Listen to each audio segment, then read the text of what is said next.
భార్యాభర్తలుగా ఉన్నటువంటి జీవితంలో ఇప్పుడు ప్రమోషన్ ఇచ్చాడు దేవుడు. భార్యాభర్తలు ఏమయ్యారంటే ఇప్పుడు తల్లిదండ్రులయ్యారు. భార్యాభర్తలుగా ఉన్నటువంటి వాళ్ళ జీవితం తల్లిదండ్రులయ్యారు. అంటే భార్యాభర్తలుగా వాళ్ళు ఏం పొందుకున్నారో వాళ్ళకి తెలియాలి.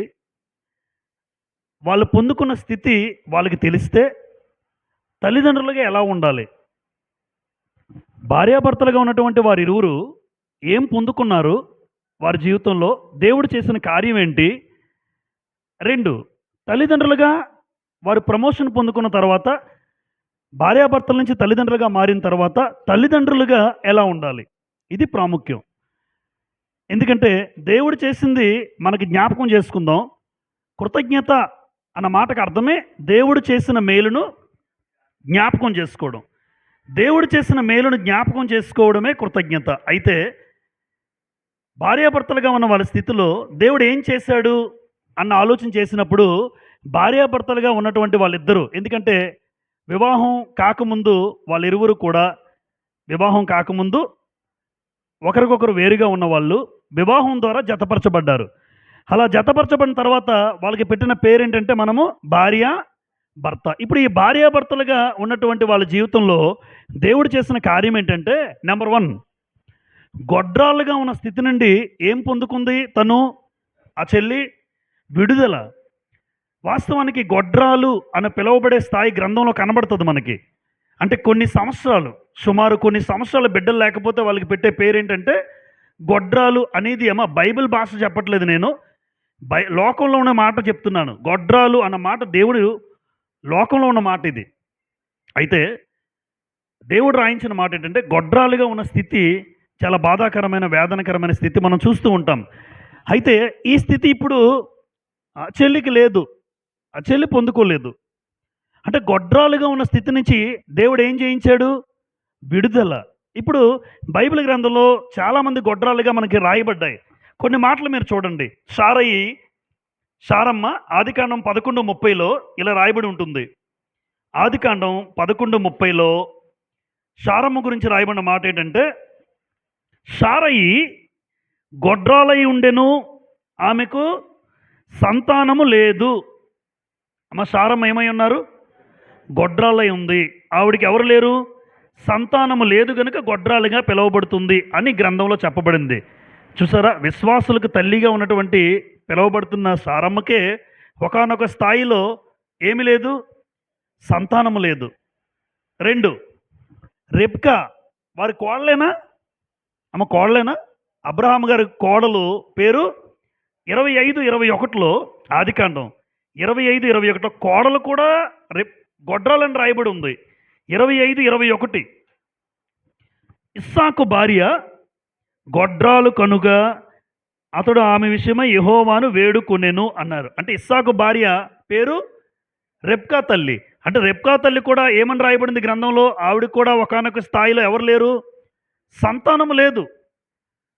అత్తగా ఉన్న శారాకు పిల్లలు లేరు. రెబ్కా కూడా గొడ్రాలని రాయబడింది. తర్వాత రాహేలు వారి కొడుకు, ఇస్సాకు కొడుకు ఒకలైన యాకోబు భార్యలో ఉన్నటువంటి ఒక భార్య రాహేలు జీవితం 29:31 చూడండి. 29:31 ఆదికాండము 29వ అధ్యాయం 31వ వచనం. లేయా ద్వేషింపబడుట యెహోవా చూచి ఆమె గర్భము తెరిచెను, రాహేలు గొడ్రాలై ఉండెను. రాహేలు ఎలా ఉంది అంటే ఆవిడకు కూడా సంతానం లేదు. తర్వాత న్యాయాధిపతుల కాలంలో మానోహ అనే వ్యక్తి కనబడతాడు. ఈ న్యాయాధిపతుల 13వ అధ్యాయం మీరు 2-3 వచనాలు చూడగలిగితే, న్యాయాధిపతుల 13వ అధ్యాయం 2-3లో, ఆ కాలమున దాను వంశస్థుడును జొరియా పట్టణస్థుడును అయిన మానోహ అని ఒకడుండెను. అతని భార్య గొడ్రాలై కానుపు లేక ఉండెను. 3 యెహోవా దూత ఆ స్త్రీకి ప్రత్యక్షమై, ఇదిగో నీవు గొడ్రాలవు, నీకు కానుపు లేకపోయెను అని చెప్పాడు దూత. అంటే మానోహ భార్య కూడా ఎలా పిలువబడింది బైబిల్ గ్రంథంలో?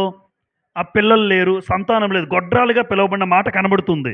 అలాగే కొత్త నిబంధన లేదా ధర్మశాస్త్ర కాలమైన లూకాసు వార్తలో మనకి ఎలిజబెతు, జకర్యా ఆ దంపతులు వృద్ధాప్యంలో ఉన్నారు. చాలా ముసలి వాళ్ళు వృద్ధాప్యంలో ఉన్నారని రాయబడింది. చదువుదాం. లోక 1:7. లోక సువార్త 1:7 ఎలిజబెతు గొడ్రాలైనందున వారికి పిల్లలు లేకపోయిరి. గొడ్రాలైనందున వారికి ఎవరు లేరు? పిల్లలు లేరు. ఇలా బైబిల్ గ్రంథంలో కొంతమంది జీవితాలు ఎందుకు చూపించానంటే, ఈ స్థితి చెల్లికి లేదు కదా ఈ రోజున. చాలామంది తల్లులకు లేదు. అంటే గొడ్రాలుగా ఉన్న స్థితి నుంచి దేవుడు విడుదల. ఈ స్థితి గుర్తుండాలి. ఈ స్థితి ఉంటే ఎంత బాధాకరం ఉంటుంది. చాలామంది అక్కలు చెల్లెలు బాధపడుతూ ఉంటాం. చాలామందిని చూస్తూ ఉంటాం. దీనంగాన చాలా బాధాకరంగా వేదనకరంగా ఉంటుంది. మన హృదయాలే వేదనగా ఉంటాయి. ఇంకా ఆ చెల్లి ఆ ఆ అక్క జీవితం ఎలా ఉంటుందో మీరు ఊహించండి. ఎంత వేదనకరమో, చాలా బాధాకరం ఉంటుంది. కానీ ఈ స్థితిలోంచి ఇప్పుడు తెలియాలి. ఎందుకు అంటే భార్యాభర్తలుగా వాళ్ళు ఏం పొందుకున్నారో తెలియాలంటే ఇది చెప్పాలి, తప్పదు. వాళ్ళకి దేవుడు గొడ్రాలుగా ఉన్న స్థితి నుంచి విడుదల. చాలామంది గొడ్రాళ్ళు ఉన్నారు గ్రంథంలో, భక్తులు వాళ్ళ భార్యలు. అయినా సరే వారి జీవితంలో కూడా గొడ్రాలుగా ఉన్న స్థితిని మనం చూస్తాం. కానీ ఈ స్థితి చెల్లికి లేదు కదా ఈ రోజున. ఈ స్థితిలోంచి దేవుడు విడుదల చేశాడు కదా. ఈ స్థితి గుర్తుండాలి. అప్పుడే ఏం చెల్లించగలం దేవుడికి? కృతజ్ఞత అనేది మనసులోంచి పుడుతుంది. ఎందుకంటే ఈరోజు నేను కూడా గొడ్రాలుగా ఉండే స్థితి నుంచి దేవుడు విడుదల చేశాడు కదా అన్న భావన వచ్చినప్పుడల్లా మనసు హృదయపూర్వకంగా కృతజ్ఞత అనేది బయటకు వస్తుంది దేవుని పట్ల. ఎందుకంటే నాకు ఈ స్థితి నుంచి దేవుడు విడుదల చేశాడు. నెంబర్ 2, నింద మరియు అవమానము నుండి విడుదల. లూకా సువార్తలో ఉన్నాం కనుక 1:25 అక్కడ చదువుదాం. లూకా 1:25 చూడండి. 24 ఆ దినములైన పిమ్మట అతని భార్య ఎలిజబెత్ గర్భవతి అయి మనుషుల్లో నాకుండిన అవమానమును తీసివేయుటకు, అంటే దేవుడు ఏం తీసేశాడు ఎలిజబెత్కి? అవమానం. బయటకైతే చెప్పుకోలేదండి. బయటకైతే ఎలిజబెత్ జకరియా ఎప్పుడూ బాధపడలేదు. గుర్తుపెట్టుకోండి, దేవుళ్ళు ఉన్న వాళ్ళు ఎప్పుడు బిడ్డలు లేకపోయినా బాధపడరు. ఆ స్థితి మనకు కావాలి. ఎవరు చెప్పగలరు అంటే బిడ్డలు ఇచ్చినా ఇవ్వకపోయినా. చూడండి, దేవుని సేవలో మాత్రం ఇద్దరు ఉన్నారు. జకరియా ఒక యాజకుడు, ఆ భర్తకు సహకరిస్తున్న ఒక భార్య. వీళ్ళిద్దరూ కూడా పిల్లలిచ్చినా ఇవ్వలేదు. వాస్తవానికి ముసలోళ్ళు అయిపోయారు. అయినా సరే దేవుని మందిరంలో సేవ మాత్రం మానలేదు. దేవుడు కనికరించాడు. ఏదో ఒక రోజున కనికరం పుడుతుంది. ఇప్పుడు ఎలిజబెత్ గర్భవతి అయింది. ఆవిడ అంటుంది, నాకుండిన అవమానాన్ని దేవుడు ఏం చేశాడు? తీసేశాడు. అంటే నిజంగా దేవుని నమ్ముకున్న బిడ్డల విషయంలో దేవుడు ఖచ్చితంగా ఈ రోజు కాకపోతే రేపు, రేపు కాకపోతే ఎల్లుండు, భవిష్యత్తులో ఎప్పుడైనా నిజంగా నమ్మకంగా బ్రతికినటువంటి ఎలిజబెత్ జీవితంలో ఎలిజబెత్ మాట్లాడుతుంది, నాకు సమాజంలో ఉండే నిందను ఏం చేశాడు దేవుడు? తీసేశాడు. నాకున్న అవమానాన్ని దేవుడు తీసేశాడు. ఈరోజు అంతే కదా, మా సమాజంలో ఏంటంటే నింద అవమానమే. మీరు ఎక్కడికి వెళ్ళండి, పెళ్ళయిందా, పిల్లలున్నారా, ఈ మాట గుచ్చుకుంటుంటుంది చాలామంది మన జీవితంలో. అంటే నింద అవమానం నుంచి ఇప్పుడు చెల్లికి ఏం కలిగింది? విడుదల. గొడ్రాలిగా ఉన్న స్థితి నుంచి విడుదల, నింద అవమానం నుండి విడుదల. నెంబర్ 3, హేళన మరియు వేధింపుల నుండి విడుదల. బైబిల్ గ్రంథంలో పెనిన్న హన్న అక్క చెల్లెలు ఉన్నారు. భయంకరం భయంకరం. పెనిన్న ఆ అక్క చెల్లెళ్ళు, అక్కకి అక్కడ పిల్లలు లేరు, కరెక్టే. పిల్లలు లేకపోయేసరికి ఈ పెనిన్న ఎంతగా విసిగించిందో తెలుసమ్మా. ఆవిడకేమో పిల్లలు ఉన్నారు. చూడండి, సమూయేలు మొదటి గ్రంథం 1:6-7 మొదటి సమూయేలు 1:6-7 మొదటి సమూయేలు మొదటి అధ్యాయం. యెహోవా ఆమెకు సంతు లేకుండా చేసి ఉన్న హేతువును బట్టి ఆమె వైరియగు పెనిన్న ఆమెను విసిగించుటకై ఆమెకు కోపం పుట్టించుచు వచ్చెను. ఏం చేసింది చూసారమ్మా? ప్రతిరోజు విసిగిస్తుందట. నీకు పిల్లలు లేరు, నాకు పిల్లలు ఉన్నారు, నీకు పిల్లలు లేరు, నాకు పిల్లలు ఉన్నారు. పిల్లలున్నా ఒక్కడు కూడా బాగుపడినట్టు లేడు. పెనిన్న పిల్లల గురించి రాయబడిందండి గ్రంథంలో. రాయబడదు. ఎందుకంటే అలాంటి వాళ్ళ పిల్లలు ఎందుకు దేవుడికి? ఒక్కడు కూడా బాగుపడినట్టు మనం చూడలేము. ఎందుకంటే ఆ పిల్లల గురించి రాయించడానికి దేవుడే ఇష్టపడలేదు. చూసారా, పెనిన్నాకు పిల్లలైతే ఉన్నారు, కానీ ఆ పిల్లలు ప్రయోజకులో కాదో ఒక్క మాట అంటే ఒక్కడు దేవుడు రాయించడానికి ఇష్టపడలే. ఎందుకంటే ఆవిడ క్యారెక్టర్ ఎలాంటిదంటే, నాకున్నారు నీకు లేరు, నాకున్నారు నీకు లేరు, ఇలా అంటుంటే ప్రతిరోజు ఎంత వేదన గురై ఉంటుందో చెప్పండి. హన్నా తల్లి ఎంత వేదన గురై ఉంటుందో, ఎంత మనస్తాపం చెందుతుందో. కొంతమంది అయితే ఆత్మహత్య కూడా చేసుకుంటారు. ఎందుకంటే ఆ మాటలు అంటుంటే ఇంట్లోనే ఉంది కదా ఆవిడ, పోనీ ఎక్కడి నుంచో కాదు, ఇంట్లో ఉన్న ఆవిడే, సొంత చెల్లె, అక్క చెల్లెగా ఉన్న వాళ్ళే నీకు లేరు, పిల్లలు లేరని ప్రతిరోజు హేళన చేస్తూ విసిగిస్తూ ఉంటే ఎవరు మాత్రం ఉంటారు చెప్పండి? చచ్చిపోదాం అనుకుంటారు. కానీ అన్నా తల్లి హేళన మరియు వేధింపులు ఈరోజు చెల్లికి ఉన్నాయి ఇవి. హేళన మరియు వేధింపుల నుంచి చెల్లి కూడా ఏం పొందుకుంది ఈరోజు? విడుదల. చూసారా, గమనిస్తున్నారా? గొడ్రాలుగా ఉన్న స్థితి నుంచి విడుదల, నింద అవమానం తీసేసిన అవమానం నుండి విడుదల, హేళన చేసే పరిస్థితి లేదు ఈ రోజున. పిల్లలను పొందుకున్నారు. వేధింపులనే ఉండవు, పొందుకున్నాం. ఎందుకంటే కొంతమంది దేవుళ్ళు లేకపోతే భయంకరమైన వేధింపులు. ఇంకా మనం దేవుళ్ళలో ఉన్నాం కనుక పిల్లలు లేకపోయినా దేవుడు ఒక రోజున ఇస్తాడని ధైర్యంతో బతికే వాళ్ళు ఉంటారు. అదే లోకం అనుకోండి, కాకుల్లో పొడుస్తూ ఉంటారు. కాకుల్లో పొడుస్తూ ఉంటారు. మనం చూస్తాం అన్ని సహోదరులను, హైందవ సహోదరులు ఉంటారు కదా, పిల్లలు లేకపోతే పొడుస్తూ ఉంటారు. ఎంతో హేళన, ఎంతో వేధింపులు గురి చేస్తూ ఉంటారు. బతుకున్నాం కన్నా చచ్చిపోవడం మంచిది అనిపిస్తుంది ఆ చెల్లికి ఆ సమయంలో. ఒక్కొక్కసారి కొంతమందికి ఆ పరిస్థితి లేదు, చెల్లికి విడుదల. నెక్స్ట్ నెంబర్ 4, సామాజిక హోదా మరియు గుర్తింపు. నిజంగా ఈరోజు సమాజం ఎలా ఉంటుందంటమ్మా, బిడ్డలుంటేనే గుర్తింపు వస్తుంది. మీరు చూడండి కావాలంటే, సమాజంలో పిల్లలు ఉంటే అదొక గౌరవం, పిల్లలు లేకపోతే గౌరవంగా ఉండేటట్టుగా కనబడదు మనకి. అంటే సామాజికంగా సమాజంలో కూడా నీకంటూ ఒక హోదా, చెల్లికి తన భర్తకి తనకంటూ ఒక హోదా, తనకంటూ ఒక గుర్తింపు వచ్చిందంటే పిల్లల వల్లే. పిల్లలు కనుక లేకపోతే నీకు సమాజంలో గౌరవాన్ని ఖచ్చితంగా ఉండదు, ఆ గుర్తింపు అనేది ఉండదు. వాస్తవానికి హాగరు, సారై, అబ్రహాం ఏమో సైలెంట్గా ఉన్నాడు. ఆయన పిల్లలు లేకపోయినా దేవుడు ఇస్తాడని వాగ్దానం చేశాడు కాబట్టి వాగ్దానం బట్టి అబ్రహాం గారు సైలెంట్గా ఉంటే ఈ తల్లి వచ్చింది, సారమ్మ వచ్చారు. సారమ్మ వచ్చి ఆదికాండం 16వ అధ్యాయంలో చూడండి ఒకసారి. మనం చాలాసార్లు చదువుకున్నాం ఆ మాట. ఆదికాండం 16వ అధ్యాయం. ఆయనేమో సైలెంట్గా ఉన్నాడు, ఆయనేమీ కోరుకోలేదు. కానీ కావాలని సారమ్మ తల్లి 16వ అధ్యాయం మొదటి 4 వచనాలు చదువుతాను నేను. అబ్రాము భార్య అయిన సారయి అతనికి పిల్లలు కనలేదు. సారయికి ఎవరు లేరు? పిల్లలు లేరు. 11వ అధ్యాయంలో గుర్తుందా? 11వ అధ్యాయంలో గొడ్రాలని విన్నారు మీరు, 11:30లో. 16వ అధ్యాయంకి వచ్చాం, అప్పటి కూడా ఇంకెవరు లేరు. సుమారు 15 సంవత్సరాలు పట్టింది సారమ్మ ప్రెగ్నెంట్ అవ్వాలంటే. సారమ్మ తల్లి గర్భవతి అవ్వడానికి ఆవిడికి 15 సంవత్సరాలు పట్టింది. 15 సంవత్సరాలు తర్వాత గర్భం వచ్చింది. రైట్. అబ్రాం భార్య అయిన సారై అతనికి పిల్లలు కనలేదు. ఆమెకు హాగరు అని ఐగుప్తురాలైన దాసి ఉంది, పని మనిషి. కాగా సారై, ఇదిగో నేను పిల్లలు కనకుండా యెహోవా చేసి ఉన్నాడు, నీవు దయచేసి నా దాసితో పొమ్ము, ఒకవేళ ఆమె వలన నాకు సంతానం కలగవచ్చునని అబ్రాముతో చెప్పాను. అప్పుడున్న కాలం ఏంటంటే వాళ్ళ ఇంట్లో పనిచేసిన వాళ్ళకి కూడా తన భర్తతో పిల్లలు పుడితే వాళ్ళ పిల్లలుగానే పరిగణించబడతారు. తన భర్తతో ఇంట్లో పని చేసుకున్న ఆవిడకు కూడా పిల్లలు పుట్టిన ఆ కాలంలో నా పిల్లలుగానే, యజమానుడి పిల్లలుగానే పరిగణించబడతారు. అందుకోసం ఇగో నువ్వు హాగరుతో వెళ్ళు అని భర్తను ప్రోత్సహించింది సారమ్మ. 3. కాబట్టి అబ్రాము కనాను దేశంలో 10 ఏండ్లు కాపురమున్న తరువాత అబ్రాం భార్య అయిన సారయి తన దాసి అయిన హాగరును ఐగుప్తురాలను తీసుకుని తన పెనిమిటి అయిన అబ్రాముకు భార్యగా ఉండునట్లు అతనికి ఇచ్చాను. భార్యగా చేసేసింది ఈవిడే. 4వ వచనం. అతడు హాగరుతో పోయినప్పుడు అది గర్భవతి ఆయను. హాగరు ఏమైంది? ఇప్పుడు గర్భవతి అయింది. అది తాను గర్భవతినేనని తెలుసుకున్నప్పుడు దాని యజమానురాలు దాని దృష్టికి నీచమైన దాయను. నీచంగా కనబడిందట. అంతే, మరి గుర్తింపు ఉండదు. నువ్వు యజమానురాలువైనా నీకు పిల్లలు లేరు కదా, నేను పని మనిషినైనా మీ ఆయనతో నాకు పిల్లలు పుట్టారు. చూడండి, ఆవిడ ఒక పని మనిషిని తీసుకొచ్చి భార్యగా కూర్చోబెడితే ఆవిడంటుంది ఇప్పుడు యజమానురాలే నీచంగా కనబడుతుంది. ఎందుకు యజమానురాలు నీచంగా కనబడుతుంది అంటే యజమానురాలకి గుర్తింపు లేదు. ఎందుకు యజమానురాలకి గుర్తింపు లేదు? యజమానురాలకి పిల్లలు లేరు, సారమ్మకి పిల్లలు లేరు.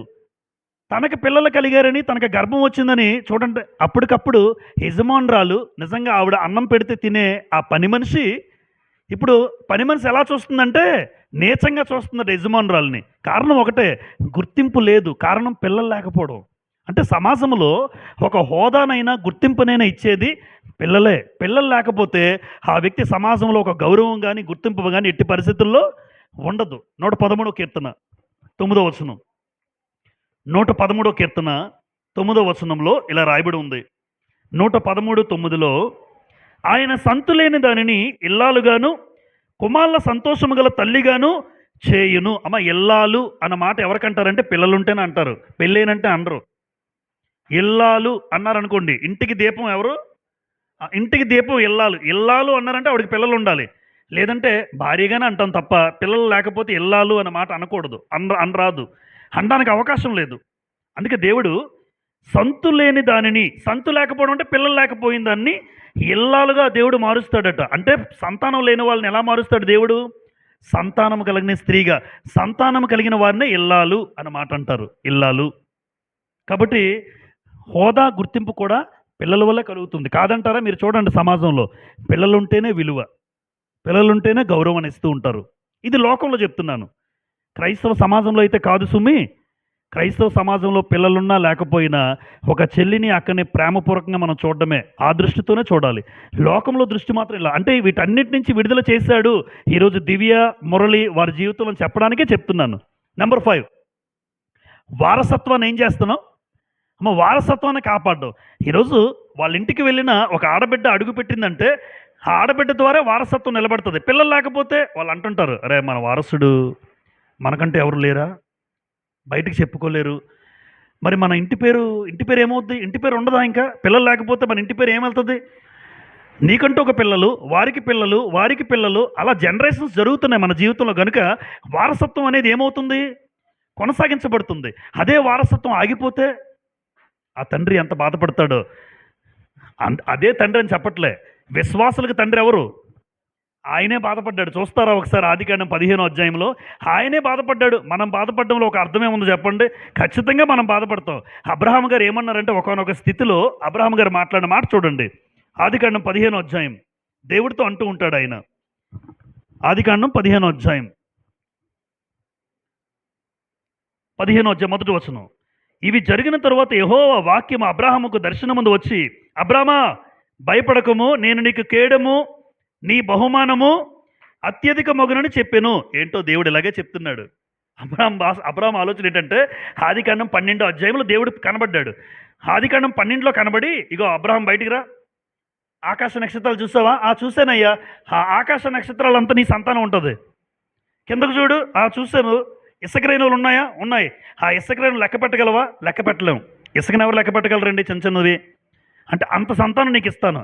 మాటలే సరిపోయే తండ్రి, అసలు నా జీవితంలో అది ఎప్పుడు నెరవేరుతుంది? 12వ అధ్యాయంలో చెప్పావు ఆశీర్వదించబడతానని. మరలా చెప్తున్నాడు, నీ బహుమానం ఏమవుతుంది అన్నాడు దేవుడు. నీ బహుమానం అత్యధికం అవుతుంది అన్నాడు. ఇప్పుడు చూడండి ఎలా అంటాడు. కౌంటర్గా మాట్లాడతాడు. ఇప్పుడు 2వ వచనం.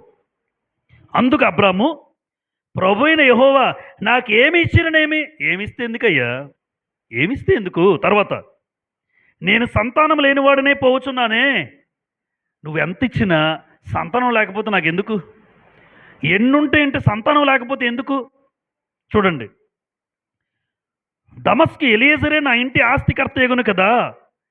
మరి అబ్రాము, ఇదిగో నీవు నాకు సంతానం ఇయ్యలేదు గనుక నా పరివారంలో ఒకడు నాకు వారసుడు అవుతాడని చెప్పగా అతని బాధ, అది బాధ. ఇప్పుడు వేరే ఒకరికి ఆస్తి ఇవ్వడం అంటే ఎంత బాధగా ఉంటుంది. నా కొడుకు అనుభవిస్తున్నాడంటే సంతోషం. వేరే వాళ్ళకి ఆస్తి రాయించాలి. ఇప్పుడు నా ఇంట్లో పెద్ద పనివాడు ఉన్నాడు, పెద్ద పని మనిషి, నాకు నమ్మకస్తుడు. ఇప్పుడు ఆ వ్యక్తికి నేను వారసుడు అయిపోతాడు, నాకు గ్యారంటీ. నా తర్వాత వారసుడు ఆయనే. నాకు సంతానం ఇవ్వలేదు. అబ్రహాం బాధ మీరు వ్యక్తమవుతుందమ్మా? అబ్రహాం బాధను మీరు ఆలోచిస్తున్నారా? అంటే వారసత్వాన్ని కాపాడింది ఈరోజు చెల్లి. ఈరోజు చాలామంది తల్లులు మీలో ఒక ఇంటి పేరు కొనసాగుతుందంటే ఆవిడే. ఆ అక్క, ఆ చెల్లి లేకపోతే ఇంటి పేరు ఎలాగండి కొనసాగుతుంది? అవ్వదు. అంటే అబ్రహాము గారే ఆయన జీవితంలో బాధపడ్డాడు. పిల్లలు లేరు, ఎవరో ఒకరు వారసులు అయిపోతారు నా ఇంటికి, నాకంటూ సొంతంగా నా కడుపును పుట్టినవాడు ఎవరూ లేరే అని అబ్రహాం అంతటి గొప్ప విశ్వాసే బాధపడినప్పుడు ఈరోజు మనకు బాధ ఉండదా? కానీ ఆ వారసత్వాన్ని కాపాడింది, కాపాడబడుతూ తనకంటూ తన తరాలు, తన తర్వాత మరొక జనరేషన్స్ కొనసాగేటట్లుగా దేవుడు వారి జీవితాల్లో 5 కార్యాలు చేశాడు. మరొకసారి జ్ఞాపకం చేస్తాను. భార్యాభర్తలుగా ఉన్న వారి జీవితంలో ఏం పొందుకున్నారు? గొడ్రాలుగా ఉన్న స్థితి నుంచి చెల్లికి ఏమిచ్చారు? నెంబర్ 1 విడుదల. 2 నింద, అవమానాన్ని దేవుడి నుంచి దాని నుంచి విడుదల. 3 హేళన చేసే వేధింపుల నుంచి విడుదల, ఇంకా రావు. సామాజికంగా సమాజంలో తనకంటూ ఒక గుర్తింపు ఉంటుంది. భార్యాభర్తలుగా తల్లిదండ్రులు వారికంటూ గుర్తింపు ఉంది, గుర్తింపు పొందుకున్నారు. అలాగే వారసత్వాన్ని కాపాడింది.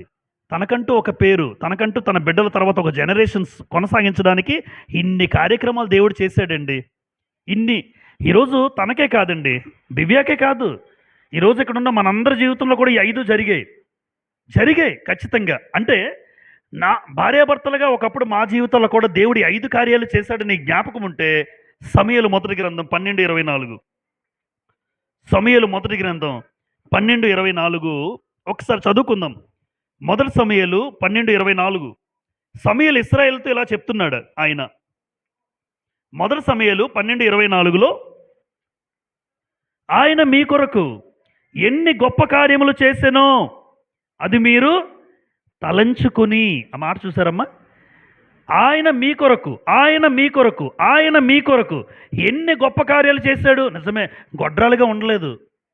గొడ్రాల స్థితి ఇప్పుడు లేదు చాలామందికి మీలో. లేదండి, గొడ్రాలుగా లేదు, నింద లేదు, అవమానం లేదు, హేళన లేదు, వేధింపులు లేవు. సమాజంలో నాకంటూ ఒక గుర్తింపు ఉంది, సమాజంలో నాకంటూ ఒక గౌరవం ఉంది. నా వారసత్వం నిజంగా కాపాడబడింది, తన ద్వారా వారసత్వం కొనసాగించబడుతుంది. ఇన్ని కార్యాలు చేశాడు మన జీవితంలో దేవుడు. అంటే ఆయన మీ కొరకు ఎన్ని గొప్ప కార్యాలు చేశాడో నిజంగా మీరు కూర్చుని ఆలోచించాలి. అలా తలంచుకుంటే ఎలా ఉండాలో చెప్పాడు. మీరు యెహోవా యందు భయభక్తులు కలిగి నిష్కపటులై పూర్ణ హృదయముతో ఆయనను సేవించుట ఆవశ్యకము అన్నాడు. ఇన్ని కార్యాలు చేసిన దేవునికి ఎలా ఉండాలి మనం. కనుక భార్యాభర్తలుగా వాళ్ళు పొందుకున్న స్థితి మీకు తెలియజేశాను. ఇప్పుడు వాళ్ళకి ఏమి ఇచ్చారు దేవుడు అన్నాను? ప్రమోషన్. ఏంటా ప్రమోషన్? తల్లిదండ్రులుగా. ఒకప్పుడు భార్యాభర్తలు, ఇప్పుడు తల్లిదండ్రులు. భార్యాభర్తలుగా ఏం పొందుకున్నారో మీకు చెప్పాను. ఇప్పుడు పొందుకున్నటువంటి మనం దేవుని పట్ల ఎలా ఉండాలి? కృతజ్ఞత. పొందుకున్న మనం కృతజ్ఞత. అది నేను పొందుకున్న బిడ్డల బట్టి అయినా, మీరు పొందుకున్న బిడ్డల బట్టి అయినా ఒకటి మాత్రం వాస్తవం, మనం పొందుకున్న బిడ్డల బట్టి నన్ను తల్లిదండ్రులుగా దేవుడు చేశాడు. ఈరోజు తల్లిగా తండ్రిగా చేశాడు కనుక నేను ఎలా ఉండాలి? ఎన్ని గొప్ప కార్యాలు చేశాడో దేవుడు నా జీవితంలో. అది నేను నిజంగా మనస్ఫూర్తిగా తలంచుకుంటే నేను ఇలా ఉండాలి. నెంబర్ 1, ఆయన చేసిన ఉపకారములలో దేనిని మరువకము. 103వ కీర్తన దావీదు అద్భుతంగా తన జీవితంలో అనుభవపూర్వకంగా రాసిన మాట. 103వ కీర్తన 2వ వచనంలో ఇలా రాయబడి ఉంది. నా ప్రాణమా యెహోవాను సన్నుతించుము, ఆయన చేసిన ఉపకారములలో దేనిని మరువద్దు అన్నాడు. అంటే భార్యాభర్తలుగా ఉన్న మీరు ఈరోజు ఏమయ్యారు అంటే ఆయన చేసిన ఉపకారం. ఆయన చేసిన ఉపకారం. ఆ ఉపకారాన్ని ఇక్కడ చాలామంది పొందుకున్నారు. అది నిజంగా ఆ గ్రహింపు మనలో ఉంటే, అది మీరు తలంచుకుంటే, మీరు తల్లిదండ్రులుగా చేసిన దేవుడు పట్ల ఏం చేయాలంటే ఆయన చేసిన ఉపకారం ఎప్పుడు మర్చిపోవద్దు, ఎప్పుడు మరవద్దు. మర్చిపోలేదు అని ఎలా చెప్పగలం? దేవునికి ఎలా చూపించగలను అంటే ఇక్కడున్న కార్యాలు చేస్తే నువ్వు మర్చిపోలేంటుగా దేవుడు భావిస్తాడు. ఈ కార్యాలు జరగకపోతే నువ్వు మర్చిపోయావమ్మా తల్లి, నువ్వు మర్చిపోయావు. ఎందుకంటే తల్లిదండ్రులుగా ఆయన చేసిన ఉపకారంలో మరవద్దు అన్నాడు. నేనేది మర్చిపోలేదు అని ఎలా దేవుడు ఒక రోజున చెప్పగలడంటే, ఇక్కడ రాయించినటువంటి ఈ విషయాలు మీరు విండి అలా మీరు చేయగలిగితే మీరు దేవుని మర్చిపోలేనట్టే. నెంబర్ 1 చదువుదాం. నెంబర్ 1, బిడ్డను దేవుని మార్గములో నడిపించడం. బిడ్డను దేవుని మార్గంలో నడిపించడం. బిడ్డలను ఇచ్చింది ఎవరు? 127వ కీర్తన 3వ వచనం మనం ఎప్పుడు చదువుతాం? పిల్లలు యెహోవా అనుగ్రహించు స్వాస్థ్యము, గర్భఫలం ఆయనిచ్చు బహుమానం అన్నాడు. అంటే దేవుడిస్తేనే పొందుకున్నాం. మరి ఆ బిడ్డను దేవుడిచ్చాడని నీకు గుర్తుంటే ఆ బిడ్డను దేవుని మార్గంలో ఏం చేయాలమ్మా? సామెతలు 22:6 కంటత వాక్యం. బాలుడు నడవవలసిన త్రోవను వానికి నేర్పుము, వాడు పెద్దవాడైనప్పుడు దాని నుండి. అంటే ఆయన చేసిన ఉపకారముల్లో నువ్వు మర్చిపోకుండా ఉండాలంటే బిడ్డను మీరైనా, నేనైనా, చెల్లైనా, ఈరోజు ఎవరైనా దేవుని వల్ల బిడ్డలు పొందుకున్న ఆలోచన మీకు గుర్తుంటే, నిజంగా ఆయన చేసిన ఉపకారాన్ని మర్చిపోకుండా ఉండాలంటే నేను నాకు ఇచ్చిన బిడ్డను దేవుని మార్గంలో నడిపించాలి, దేవుని మార్గంలో పెంచాలి. నడవలసిన త్రోవను వాడికి తెలియజేయాలి. నడవలసిన త్రోవను బిడ్డకు తెలియజేయాలంటే ముందు ఎవరికి తెలియాలి? ఎగ్జాక్ట్లీ, తల్లిదండ్రులకు తెలియాలి. నడవలసిన త్రోవ అంతే కదమ్మా. నాకు బాగా తెలిస్తేనే బ్రదర్ ఆ రూట్ వెళ్ళకండి, ఇంకో రూట్ వెళ్ళండి అని చెప్పగలను, అవునా? అది బాగోలేదని చెప్పాలంటే ముందు నాకు అనుభవపూర్వకంగా నాకు తెలియాలి. నాకు తెలిస్తే ఆ మార్గం బాగోలేదు, వేరే మార్గంలో మీరు వెళ్ళండి అని చెప్తాను. ఇప్పుడు వెళ్ళవలసిన మార్గం, నడిపించాల్సిన మార్గం నాకే తెలియకపోతే నేనేం చెప్తాను నా పిల్లలకి? మరి దేవుడు చేసిన మేలును, ఉపకారాన్ని మర్చిపోకుండా ఉండాలి అంటే నిజంగా దేవుడిచ్చిన బిడ్డను దేవుని మార్గంలోనే నడిపిస్తాను. అందుకే అన్నాడు సామెతలు 22:6లో, బాలుడిని మీరు నడిపిస్తే వాడు పెద్దవాడైనప్పుడు దాని నుండి, అంటే ముసలైనా పడిపోడు అన్నాడు. పెద్దవాడు అంటే ముసలైపోయినా పడిపోడు. అలాగే ఉంటాడు. గుర్తుపెట్టుకోండమ్మా. అది నిజంగా దేవుని పట్ల ఆయన చేసిన ఉపకారం. చాలామంది మర్చిపోతాం మనం. దేవుడైతే ఉపకారం చేస్తున్నాడు. తిరిగి దేవుడు చేసిన ఉపకారానికి నేనేం చేయలేకపోతున్నానంటే, నా బిడ్డలను దైవికంగా పెంచలేకపోతున్నాను. నా బిడ్డలను దేవుని మార్గంలో నడిపించలేకపోతున్నాను. అక్కడ నేను ఫెయిల్ అయితే దేవుడు ఆయన చేసిన ఉపకారానికి ఏమనుకుంటాడు? మర్చిపోయారు అనుకుంటాడు. నేను చేశాను, మర్చిపోయారు. అలా అనుకోకుండా ఉండాలి అంటే, అయ్యా నువ్విచ్చిన బిడ్డను ఇగో దేవుని మార్గంలోనే నడిపించుకుంటున్నాను. నెంబర్ 2 నెంబర్ 2 దేవుని వాక్యము హృదయములో ఉంచుకోవడం. ఎవరికి ఇది? పిల్లలకు కాదు. ఎందుకంటే ఆ శిశువుకి ఇంకా తెలీదు. దేవుని వాక్యం ఎవరి హృదయంలో ఉండాలి ఇక్కడ? తల్లిదండ్రుల హృదయంలో. ఎందుకంటే అక్కడ రాస్తున్న మాట తల్లిదండ్రులు ఎలా ఉండాలి? ద్వితీయోపదేశకాండం 6వ అధ్యాయం చూడండి. బైబిల్ తెరిచి ద్వితీయోపదేశకాండము 6వ అధ్యాయం 6వ వచనం. ద్వితీయోపదేశకాండము 6వ అధ్యాయం 6:6లో ఇలా రాయబడి ఉంది.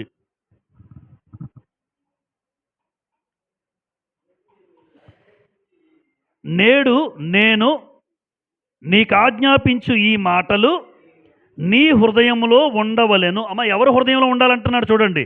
తల్లిదండ్రులకు చెప్తున్నాడు. తర్వాత నీవు నీ కుమారులకు వాటిని అభ్యసింపజేసి, అంటే ఎవరితో మాట్లాడుతున్నాడు? పిల్లలతో మాట్లాడలే. నేను చెప్పే మాటలు మీ హృదయంలో ఉండాలి. నిజమమ్మా. దేవుని మాటలు మీ హృదయంలో ఉంటే మీరు దేవుని మర్చిపోలేనట్టు. పిల్లల్ని ఇచ్చిన తర్వాత దేవుని మాటలు మర్చిపోయే తల్లిదండ్రులు ఉండొచ్చు ఒకవేళ.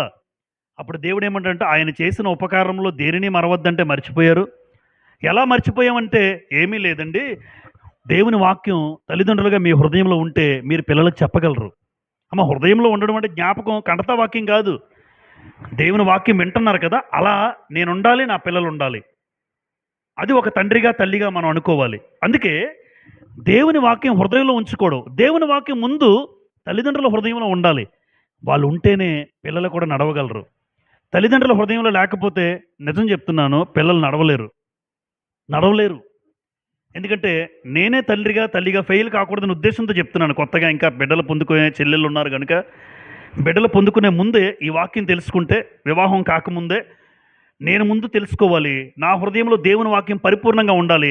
అప్పుడు పరిపూర్ణంగా నా పిల్లలకి ఏమైనా చెప్పగలను, చేయగలను. నాకే లేకపోతే దేవుడు అడుగుతాడు ఒక రోజున. ఎందుకు? ద్వితీయోపదేశకాండం 6:6లో ఎవరి గురించి రాయబడిందని అడిగాడు కూడా. ద్వితీయోపదేశకాండం 6:6లో తల్లిదండ్రుల గురించి మాట్లాడాడు. తల్లిదండ్రులుగా మీరు మీ హృదయంలో దేవుని వాక్యం ఉండాలన్నాడు. అలా మీరు మీ పిల్లలకి ఇంటి దగ్గర అభ్యసింపజేయాలన్నాడు. ఇది దేవుడు కోరుకున్నాడు. కనుక కొలస్సీ రాసిన పత్రిక, కొలస్సీ కొత్త నిబంధన ఒక మాట చదువుదామా? కొలస్సీ 3వ అధ్యాయం. కొలస్సీలకు రాసిన పత్రిక 3వ అధ్యాయం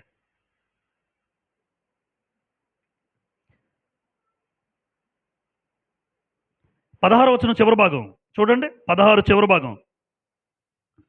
సమస్త విధములైన జ్ఞానముతో, కొలస్సీ 3:16 చివరి భాగం.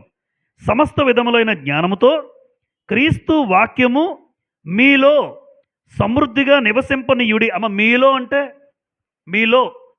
మీలో అంటే మీ హృదయములో అది కొత్త నిబంధన. కాబట్టి పాత నిబంధనలో ద్వితీయోపదేశకాండం 6:6లో ఇశ్రాయేలుకి చెప్పాడు.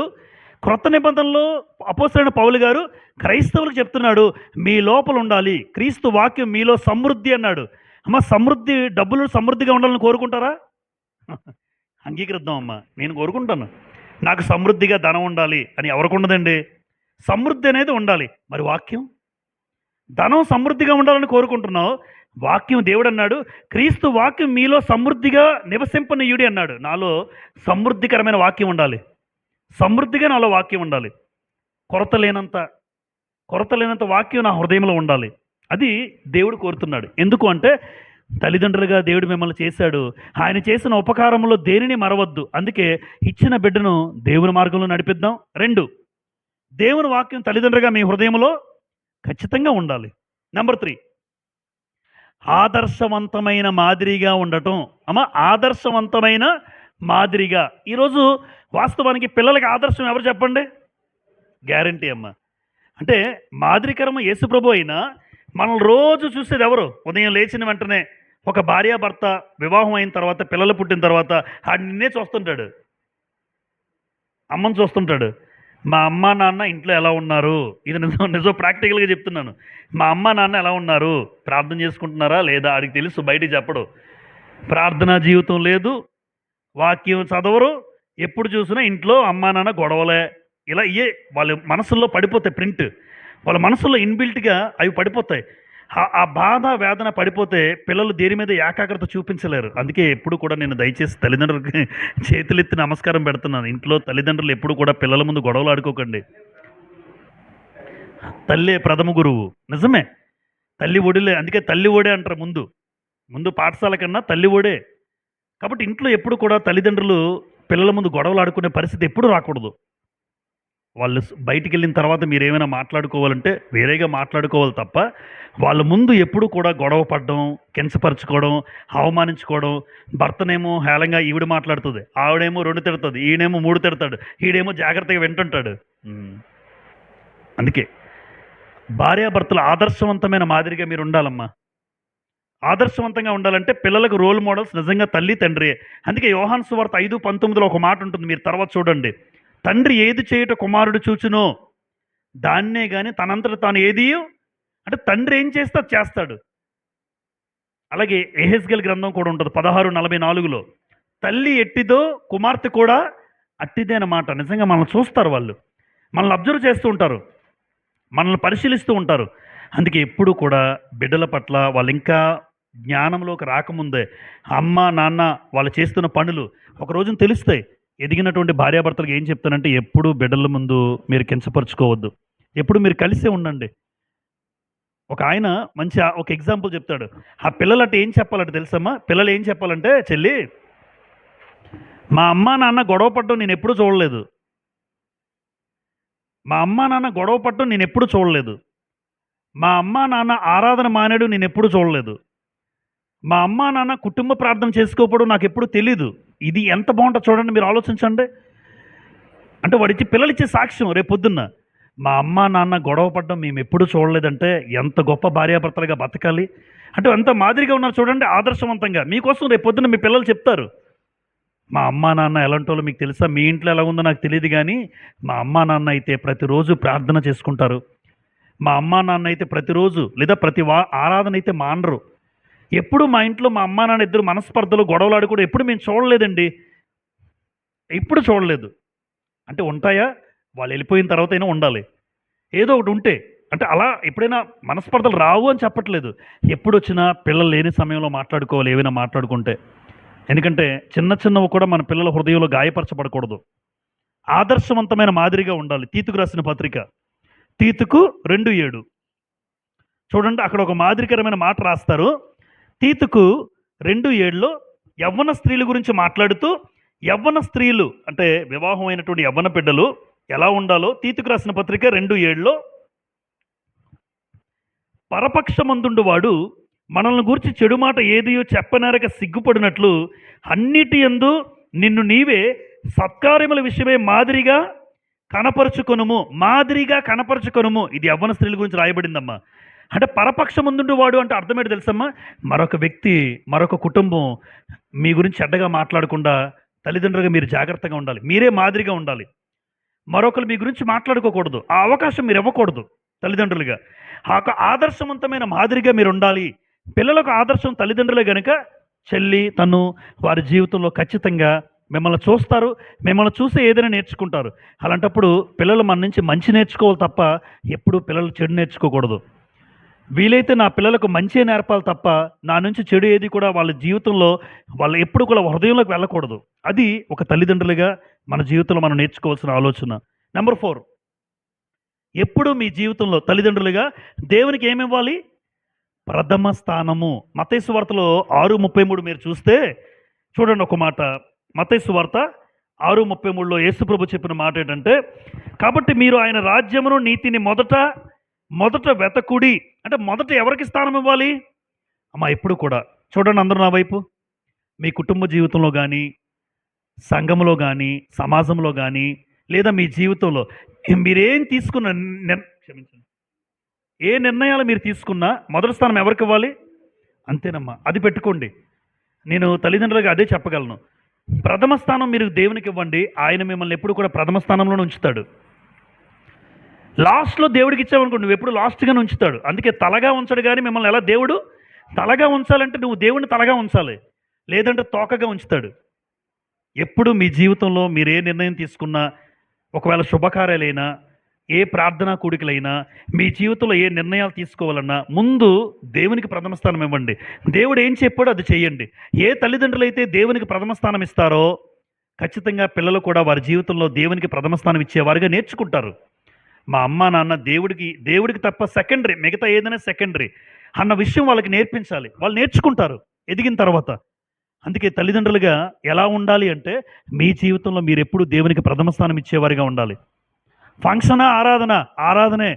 మా నాన్న ఫంక్షన్ అయినా సెకండ్ ఎప్పుడు సాయంత్రం వెళ్తాడు తప్ప, ఆరాధన మానేసి మా నాన్న ఎప్పుడు ఫంక్షన్‌కి వెళ్ళడం నేను చూడలేదు అని అనాలి. దేవుడి దగ్గరికి వెళ్ళడం తప్ప నెక్స్ట్ ఏదైనా ఫంక్షన్ అనేసరికి నేనే ముందెళ్ళిపోతే, ఫంక్షన్ వచ్చిందమ్మా నేనే ముందెళ్ళిపోతే వదిలేసి ఇక్కడ ఆడింకా ముందుంటాడు. మా నాన్న భలే ఉన్నాడు, నేను కూడా నాన్న బాటలోనే వెళ్ళిపోతాడు. లేదు, నేను నేర్పించే పద్ధతి దేవుడికి ప్రథమ స్థానం ఇవ్వాలరా అని నేర్పిస్తే వాడు కూడా దేవునికి ప్రథమ స్థానం ఇచ్చేటట్టుగా నేర్చుకుంటాడు ఖచ్చితంగా. నేను ఇవ్వకపోతే వాడికి ఏమొస్తుంది, రాదు. కాబట్టి మన జీవితంలో దేవునికి ఎప్పుడూ ప్రథమ స్థానం, ఆ దేవునికి ప్రథమ స్థానం ఇచ్చేవారిగా మనం ఉండగలగాలి. చివరిగా బిడ్డను దేవుని ఆస్తిగా భావించండి అమ్మ. మన సొంత అంటారు. చూడండి, బైబిల్ గ్రంథంలో మీరు ఎప్పుడైనా పిల్లలు భక్తులకు అడిగితే ఏమంటారు తెలుసమ్మా? దేవుడు నాకు ఇచ్చిన పిల్లలు అంటారు. ఆదికాండం 4వ అధ్యాయంలో హవ్వను చూసిన హవ్వ కూడా ఏమంటారు తెలుసా? దేవుడు నాకు దయచేశాడు, దేవుడు నాకు ఇచ్చిన పిల్లలు. కానీ మనం ఏం చేస్తాం? నా కొడుకు, నా కూతురు, నా సొంతం, నా ఆస్తి. కానీ హన్న ఏమన్నదమ్మా? దేవుడిచ్చాడు, నేను తీసుకున్నాను. అంటే పిల్లల్ని ఎప్పుడు కూడా గర్భఫలం ఆయన ఇచ్చిన బహుమానం అని నీకు అర్థమైతే, దేవుడి విషయంలో బిడ్డను దేవుడు ఆస్తిగా నాకు ఇచ్చాడు, ఆ బిడ్డ మరలా దేవుడి కోసమే నేను పెంచాలి. హన్న ఏం చేసిందో ఒక మాట చదువుదాం. సమూయేలు మొదటి గ్రంథం 1:28. మొదటి సమూయేలు 1:28 చూడండి. అంటే బిడ్డలు దేవుడే ఇచ్చాడు, కాదనం లేదు, నీ సొంతమే, నీకు పుట్టిన వాళ్ళే. అయితే దేవుడు ఆస్తిగా ఇచ్చాడన్న విషయం ఆలోచించు. దేవుడు నీకు స్వాస్థ్యంగా ఇచ్చాడు పిల్లల్ని. సమూయేలు మొదటి గ్రంథం 1:28లో హన్న తల్లి ఏం చేసిందో చూడండి. 1:28 మొదటి సమూయేలు. కాబట్టి నేను ఆ బిడ్డను యెహోవాకు ప్రతిష్ఠించుచున్నాను, తాను బ్రతుకు దినములన్నిటినూ వాడు యెహోవాకు ప్రతిష్ఠితుడని చెప్పెను. అంటే అయ్యా, నువ్వు నాకు బిడ్డనిచ్చావు, నేను ఆ బిడ్డను నీ సేవకు వదిలేస్తున్నాను. నీ సేవలో నా బిడ్డ ఉంటాడు, నాకు ఆస్తిగా ఇచ్చావు. అంటే బిడ్డను నువ్వు ఏదైతే నాకు ఇచ్చావో, నీకు మరలా నీ పరిచర్యలో దేవుడు నాకు ఇచ్చిన బిడ్డను నీ సేవలో ఉంచుతున్నాను. అంటే మనకిచ్చిన బిడ్డలను దేవుని కోసం పెంచాలి, దేవుని పరిచర్యలో పెంచాలి, ఏదో ఒక పని చేసేటట్టుగా పెంచాలి. మందిరంలో ఏ పని పాటలో వచ్చాడో వెళ్ళిపోయినట్టుగా ఉండకూడదు మన పిల్లలు. ఇప్పుడు చిన్నపిల్లలు అయి ఉండొచ్చు, ఎదిగిన తర్వాత నా బిడ్డ ఏదో ఒక మందిరంలో పరిచర్య చేసేవాడిగా పెంచాలి, ఏదో ఒక పరిచర్య చేయాలి దేవుని కోసం. ఎందుకంటే నువ్వు నాకు ఇచ్చిన బిడ్డను తల్లిదండ్రులుగా మేము పొందుకున్నాం, ఈ పొందుకున్న బిడ్డ నీ కోసం. సమూయేలు ఎలా పెంచింది చూడండి తల్లి, దేవుని పరిచర్య చేసేవాడిగా పెంచింది, ఒక యాజకుడిగా, ఒక దీర్ఘదర్శిగా, ఒక న్యాయాధిపతిగా దేవుని సముఖంలో ఒక అద్భుతమైన పని చేశాడు సమూయేలు. అందుకే దేవుడు సమూయేలు జీవితం ఎంతగా ఆశీర్వదించబడిందో. అమ్మ దయచేసి నేను ఏమంటానంటే, మన బిడ్డలు దేవునిలో పెంచితే మీ బిడ్డల మీద దేవుని ఆశీర్వాదం ఉంటుంది. మీ బిడ్డలు భవిష్యత్తులో మంచి ప్రయోజకులు చేస్తాడు. ఎంత విలువ ఉంటుందండి, ఎంత గౌరవం ఉంటుందో మన బిడ్డలకి. దేవుని పనిలో ఉన్న మీ బిడ్డలు అనేక మందికి అనేక చోట్లకి వెళ్ళి మీ బిడ్డ పేరు మారుమోగుతుంటే ఎంత బాగుంటుంది మీకు. తల్లిగా తండ్రిగా నీకు పేరు రాకపోయినా మీ బిడ్డలు దేవుని పరిచయంలో పెంచుతూ ఉంటే, ఎక్కడికో వెళ్ళి అలా వాడబడుతూ ఉంటే వాడి పేరు వింటుంటే మీకు మనసులో ఎంత ఆనందంగా ఉంటుంది. నా కొడుకు ఎలా వెళ్తుంది, నా వాక్యం చెప్పింది నా అబ్బాయి, దేవుని పనిలో వాడబడుతుంది మా కొడుకు, నా కూతురు. ఎంత గొప్ప ధన్యకరం. ఆడబిడ్డలైనా మగబిడ్డలైనా ఎవరిని పొందుకున్నా దేవుని పరిచయంలో బిడ్డను పెంచాలి. అది సమూయేలు తల్లి హన్నా మనకు నేర్పిస్తున్న పాఠం. చివరగా దేవుని కొరకు బ్రతకడం అంటే అర్థం ఏంటంటే, దేవుని కొరకు బ్రతకడం ప్రార్థనాపూర్వకమైన జీవితం ఉండాలి, వాక్యానికి లోబడి బ్రతకాలి, దైవికమైన జ్ఞానంలో పిల్లలను నడిపించాలి. ఈ మూడు కనుక లేకపోతే, అందరూ చూడండి పాయింట్స్, ఈ మూడు లేకపోతే ఆ వ్యక్తి దేవుని కోసం బ్రతికినట్టు కాదు. ఎవరైతే దేవుని కోసం బ్రతుకుతున్నాం అంటారో, దేవుని కొరకు నేను బతుకుతున్నానండి అని మీలో ఎవరైనా అంటే, ఆ వ్యక్తికి ప్రార్థనాపూర్వకమైన జీవితం ఉంటది. ఆ వ్యక్తి దేవుని వాక్యానికి ప్రకారం నడుచుకుంటాడు. ఆ వ్యక్తి దైవికమైన జ్ఞానములో కుటుంబాన్ని నడిపించుకుంటాడు. ఈ 3 లేకపోతే మనం దేవుని కోసం బ్రతికినట్టు కాదు. కాబట్టి ఈరోజు ఏర్పాటు చేసిన ఈ కృతజ్ఞతా కూడికను బట్టి సంతోషం. అయితే భార్యాభర్తలుగా వాళ్ళు ఏం పొందుకున్నారో మీకు తెలియజేశాను. వాళ్ళే కాదు, ఇక్కడ భార్యాభర్తలుగా ఉన్నటువంటి చాలామంది ఈరోజు తల్లిదండ్రులయ్యారు, తాతలైపోయారు, చాలా స్థాయి దాటి వెళ్ళారు. అయితే మీరు ఎప్పుడు కూడా మీరు మొదట భార్యాభర్తలే. ఈరోజు తల్లిదండ్రులు అయి ఉండొచ్చు, తాతలు, అమ్మమ్మలు, నానమ్మలు అయి ఉండొచ్చు. కానీ ఒకప్పుడు మీరు భార్యాభర్తలే. భార్యాభర్తలుగా ఉన్న స్థితిలోంచి ఇన్ని కార్యక్రమాలు దేవుడు మన జీవితంలో చేశాడు. ఈ 5 కార్యక్రమాలు దేవుడు మనందరి జీవితంలో చేశాడు గనుక, మరి ముఖ్యంగా చెల్లి, మురళి జీవితంలో దేవుడు చేశాడు గనుక, తల్లిదండ్రులుగా వాళ్ళు ఉన్నారు. తల్లిదండ్రులుగా దేవుడు చేసిన ఉపకారంలో దేనిని ఎప్పుడు మర్చిపోవద్దు. మర్చిపోకుండా మీరున్నారనడానికి సూత్రం ఏంటంటే, లేదా సూచన ఏంటంటే, బిడ్డను దేవుని మార్గంలో నడిపించండి. దేవుని వాక్యం తల్లిదండ్రులుగా మీ హృదయంలో ఉంచుకోండి. పిల్లలకు మీరు ఒక రోల్ మోడల్స్‌గా ఉండండి. నిన్ను చూసి మంచే నేర్చుకోవాలి వాడు, చెడు నేర్చుకోకూడదు.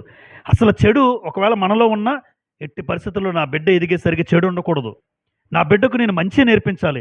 నా బిడ్డ నన్ను చూసి మా నాన్న ఒక రోల్ మోడల్. మా నాన్న ఎంత గొప్ప ప్రార్థనాపరుడో మీకు తెలుసా? మా అమ్మ ఎంత గొప్ప ప్రార్థనాపరులో మీకు తెలుసా అని బిడ్డలు చెప్పాలి. మా నాన్న ఎంత దైవికమైన భక్తి కలిగిన వాడో అని బిడ్డలు చెప్పాలి. అంటే ఆదర్శం దేనిలో ఉండాలి? భక్తిలో, విశ్వాసంలో ఉండాలి. నెంబర్ 4, దేవునికి ఎల్లప్పుడూ మీ తల్లిదండ్రులుగా మీ జీవితంలో దేవునికి ప్రథమ స్థానం ఇవ్వండమ్మా. దేవునికి ప్రథమ స్థానం ఇస్తే దేవుడు కూడా మిమ్మల్ని ప్రథమ స్థానంలో ఉంచుతాడు. అది నాకు బాగా గుర్తుంది. దేవుడికి ఎప్పుడైతే ప్రథమ స్థానం ఇస్తే అనుభవపూర్వకంగా అన్నిట్లో కూడా దేవుడు నన్ను ముందే ఉంచుతుంటాడు. ప్రథమ స్థానం ఇస్తే ముందే ఉంచుతాడు. ఎందుకంటే దేవుడు అన్యాయస్తుడు కాడు.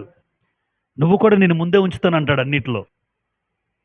బిడ్డను దేవుని ఆస్తిగా భావించి పెంచుదాం. నాకు బిడ్డలనిచ్చాడు.